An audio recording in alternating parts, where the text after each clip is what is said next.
Backbiting, যেটা পরিচিত পরনিন্দা বা গীবত হিসেবে, কারো উপস্থিতিতে তার দোষ ত্রুটি নিয়ে কথা বলার নামই গীবত। দেখা গেছে এই কাজটা সবচেয়ে উপভোগ্য হয়ে ওঠে খাবার টেবিলে। ঘন্টার পর ঘন্টা কেটে যায় অন্যের দোষ নিয়ে আলাপ করতে করতে, একটুও ক্লান্তি লাগে না। ধীরে ধীরে এই পরনিন্দা বা গীবত করাটা একটা অভ্যাসে পরিণত হয়ে যায়, আর এই অভ্যাস একবার তৈরি হয়ে গেলে নিজেকে সামলানো কঠিন হয়ে পড়ে। দর্শক, আজকে খুব সংক্ষেপে দুটো বিষয় জানব। প্রথমত, কোন 8 কারণে মানুষ গীবত করে থাকে, এবং যদি সেই কারণগুলোর একটিও আপনার মধ্যে থেকে থাকে তাহলে কিভাবে সেখান থেকে ফিরে আসবেন। আসুন পুরো ভিডিওটি দেখি। ইমাম গাজ্জালি তার দীর্ঘ গবেষণা দিয়ে দেখেছেন মূলত 8টি কারণে মানুষ গীবত করে। 1 নম্বর কারণ হচ্ছে রাগ বা ক্রোধের বশবর্তী হয়ে মনের ঝাল মেটানোর জন্য। অর্থাৎ যে সামনাসামনি কিছু বলতে পারেনি, সেই পরবর্তীতে মনের ঝাল মেটাতে গিয়েই এই কাজটি করছে। 1 বার, 2 বার, 3 বার, তারপর গীবত তার অভ্যাসে পরিণত হয়ে যাচ্ছে। 2 নম্বর কারণ অন্যের দেখাদেখি। বিষয়টা এমন যে আরেকজনের হ্যাঁয়ের সাথে হ্যাঁ মিলিয়ে দেয়া।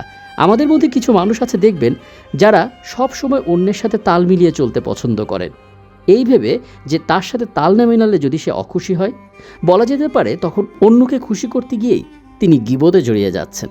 3 নম্বর হচ্ছে পূর্ব সতর্কতা হিসেবে। এটা এমন যে অমুক ব্যক্তি আমার বিরুদ্ধে বলতে পারে, তাই সামনের ব্যক্তিটি যাতে তার কথায় প্রভাবিত না হয় সেজন্য আগে থেকেই তার নামে বদনাম করে আসা।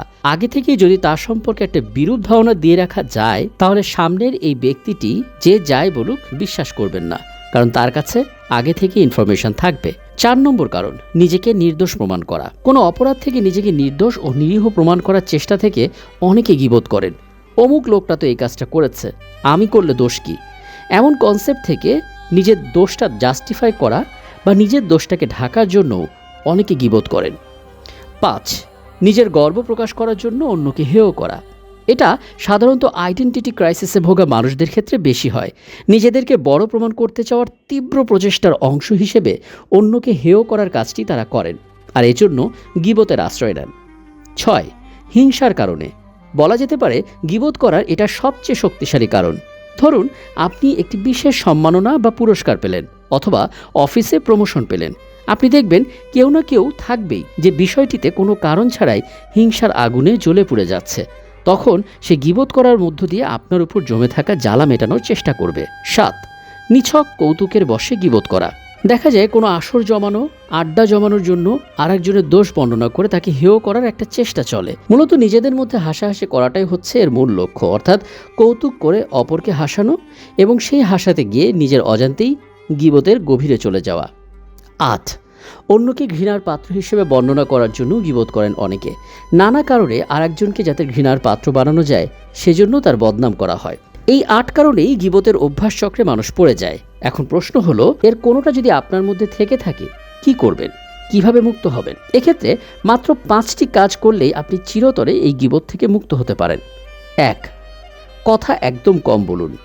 যতটা পারা যায় মেপে মেপে বলুন। যদি কথা বলতেই হয় তবে নিজের সাথে নিজে কথা বলুন, প্রাণ খুলে, কিন্তু জনসম্মুখে যতটা পারা যায় কথা কম বলুন। 2, সবার সাথে সুসম্পর্ক রাখুন, কিন্তু কারো সঙ্গে গভীর সম্পর্ক তৈরি করবেন না। পেশাগত, সামাজিক যে কোনো পর্যায়ে যখন আপনি গভীর সম্পর্ক তৈরি করবেন, তখন আপনার ব্যক্তিগত তথ্য সেখানে বের হতে শুরু করবে। নিজের ব্যক্তিগত তথ্য ভালো কিংবা মন্দ যাই থাকুক না কেন, সেটা গোপনীয়তার সাথে সংরক্ষণ করাটা জরুরি। গভীর সম্পর্কের ক্ষেত্রে সেটাই ঝুঁকিপূর্ণ হয়ে ওঠে।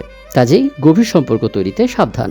আত্মনিমগ্ন হন, এতে নিজের অনেক দোষ ধরা পড়বে, তখন এমনিতেও অন্যের দোষ নিয়ে গীবত করা সাহসী হবে না। 4, নিজের ধর্মকে সম্মান করুন এবং সেই অনুসারে প্রার্থনা করুন। এই কাজটি করলে আপনি সচেতনভাবেই গীবত থেকে দূরে থাকবেন, কারণ প্রতিটি ধর্মেই গীবতকে নিষিদ্ধ হিসেবে চিহ্নিত করা হয়েছে। কাজেই যে ধর্মের অনুসারী আপনি হন না কেন, সেই ধর্মকে ঠিকমতো অনুসরণ করলেই গীবত থেকে মুক্ত আপনি হবেনই। 5, নিজের জন্য আর্থিক শাস্তির ব্যবস্থা করতে পারেন। যতবার গীবতের মতন পাপ করে ফেলবেন ততবার 100 টাকা করে দান করবেন।